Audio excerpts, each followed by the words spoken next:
इस वक्त हमारे साथ बातचीत के लिए मौजूद हैं वरिष्ठ मुस्लिम नेता और वरिष्ठ समाज सेवी वसीम अहमद गादी साहब, जो एक लंबे समय से सियासत और समाज को जिन्होंने बहुत करीब से देखा है। आज मुल्क के मौजूदा हालात पर और देश में जिस तरह का फांसीवाद तेजी से बढ़ रहा है उस पर हम बात करेंगे।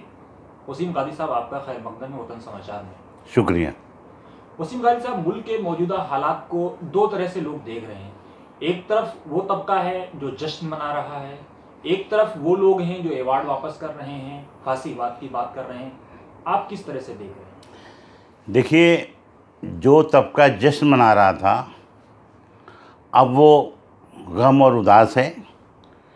एक साल पहले तक वो लोग जो जश्न मना रहे थे, जिनको ये उम्मीद थी कि हिंदुस्तान की सियासत में जो नरेंद्र मोदी साहब आए हैं वो एक इनकलाब लाएंगे, मुल्क में खुशहाली लाएंगे और जो एक ट्रेडिशनल पॉलिटिक्स चली आ रही थी उसमें कुछ काफ़ी चेंजिंग लाएंगे। लेकिन जितने ये अब बैंक स्कैंडल्स हुए, जीएसटी आई, और जब ये हुआ कि साहब जो मोदी जी ने कहा था कि मैं चौकीदार हूँ, और जब इस तरीके के बड़े बड़े घोटाले हो गए, ब्लैक मनी वापस नहीं आई, बाबा रामदेव जैसे लोग जो कह रहे थे कि साहब हम स्वास्थ्य में और शिक्षा में हम पैसा लगाएंगे, इन लोगों ने एक पैसा नहीं लगाया, बल्कि इनकी दवाओं के जो जितने भी लैब टेस्ट हुए हैं नकली निकले। तो ऐसा लग रहा है कि मुल्क में एक बहुत बड़ा जो मुल्क में खला पैदा हो गया है और चंद लोग हैं जो फ़ायदा उठा रहे हैं, और जिन लोगों ने मुल्क को तबाह कर दिया है। तो अब ऐसा लगने लगा दोबारा कि साहब मनमोहन सिंह साहब जब थे 5 साल, उससे पहले यूपीए में भी मनमोहन सिंह साहब थे, और 5 साल वो भी समझिए कि वो प्राइम मिनिस्टर थे नरसिम्हा राव साहब के दौर में जो काम किए। तो अब एहसास ये हो रहा है कि साहब मनमोहन सिंह जैसे लोग ही या राहुल गांधी जैसे लोग ही इस मुल्क को चाहिए दोबारा, अदरवाइज़ हम डूब जाएंगे। किसान बेहद परेशान है।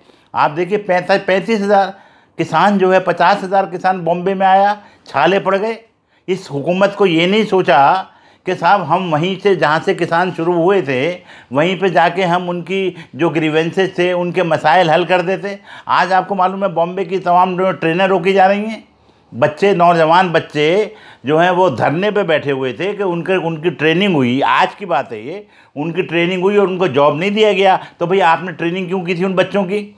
वो बच्चे जो जश्न मना रहे थे आज वो रेल की पटरियों पे बैठे हुए हैं। आज बॉम्बे का सारा सिस्टम दरहम बरहम हो गया है, और इसकी सिर्फ जिम्मेदार ये हुकूमत है जिसमें घमंड है, एरोगेंस है, और जो ये कहते हैं कि साहब हुकूमत की मुखालफत करना देश की मुखालफत करना है।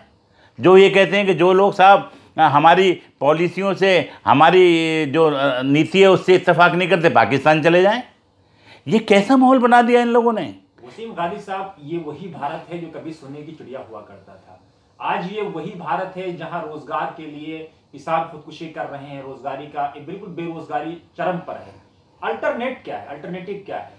देखिए, अल्टरनेट हुकूमतों के ज़रिए कुछ नहीं होने वाला है, क्योंकि हिंदुस्तान में जब पहला घोटाला हुआ था जिसकी वजह से सीबीआई बनी, वो एक डिफेंस का छोटा सा घोटाला हुआ था जिसमें पूरा मुल्क हिल गया, और लोगों के जो हमारे जो सियासत में जो हमारे असलाफ थे, जो हमारे लीडरान थे, कायदीन थे, उनको पहली बार एहसास हुआ कि साहब कोई स्कैम भी हो सकता है, कोई घोटाला भी हो सकता है।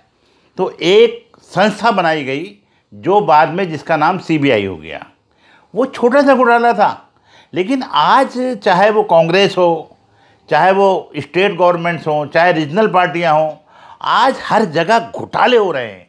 और इसकी में जब ही हमारी सोने की चिड़िया बनेगी कि जितने भी घोटाले हो रहे हैं पहले तो वो पैसा उनसे वसूला जाए। तो क्या हुआ साहब, घोटाला हो गया, कितने हज़ार करोड़ का हो गया, 200 करोड़ का हो गया, फिर 2000 करोड़ का हो गया, फिर 1 लाख करोड़ का हो गया। इनको अरेस्ट करिए, लेकिन इनको अरेस्ट करने के बाद पहले पैसा वसूल करिए। होता क्या है, 1 लाख करोड़ का घोटाला हुआ और उसमें 5000 करोड़ हमारे और खर्च हो जाते हैं। उसकी तफ्तीश विदेशों में जाके कमीशन बनता है, वकील खड़े होते हैं, अदालतों का वक्त ज़ाया होता है, और अल्टीमेटली क्या होता है 2-4 साल में ये लोग बरी हो जाते हैं। मुल्क को क्या फ़ायदा हुआ? इसलिए अगर कोई भी हुकूमत हो, हमें हुकूमतों पे सिर्फ जो है अब डिपेंड नहीं करना, हमें सिस्टम चाहिए। और हमें एक ऐसा सिस्टम चाहिए, कोई शख्स अगर किसी भी तरीके का घोटाला करता है, चाहे वो कांग्रेस के करीबी हो, चाहे बीजेपी का भी करीबी हो, उसको मुल्क का दुश्मन तस्लीम किया जाएगा। और सबसे पहले, जैसे अब नीरव मोदी साहब पैसे लेके भाग गए, उससे पहले ललित मोदी पैसे लेके भाग गए, और ये जनाब जो चौकीदार साहब हैं हमारे, जिन्होंने कहा था कि मैं न खाऊंगा न खाने दूंगा, इनके दौर में मैं तो पहला, आपको पता है आज तक पे इंटरव्यू आया था, पहला इंटरव्यू मेरा था, मैंने मोदी जी को सपोर्ट किया। प्रसून वाजपेयी एंकर थे उसमें, मैंने कहा था बहुत दिन से पुरानी ट्रेडिशनल हुकूमतें आ गई, अब इंशाल्लाह मोदी जी आएंगे तो मुल्क में इनकलाब आएगा, नौजवानों को रोज़गार मिलेगा, सफाई सुथराई होगी, अच्छा एक नया सिस्टम है। मैं तो गुजरात ज़्यादा गया नहीं था, मैं तो सोचा कि गुजरात शायद दुबई और सऊदी की तरह तरक्की कर गया है, पर हमें ये थोड़ी पता था कि मोदी जी आएंगे तो हमें ऐसा लग रहा है कि जैसे हम ठगे गए हैं। इसलिए देखिए, अब आप हुकूमतों को छोड़ दीजिए, हुकूमतें आएंगी और हुकूमतें जाएंगी। आम आदमी क्या करे? आम आदमी जिस तरीके से अन्ना हजारे ने एक बहुत बड़ा आंदोलन शुरू किया और बाद में ये पता चला कि साहब ये तो आरएसएस वालों ने करवाया था, हमें तो अन्ना जी ने भी ठग लिया।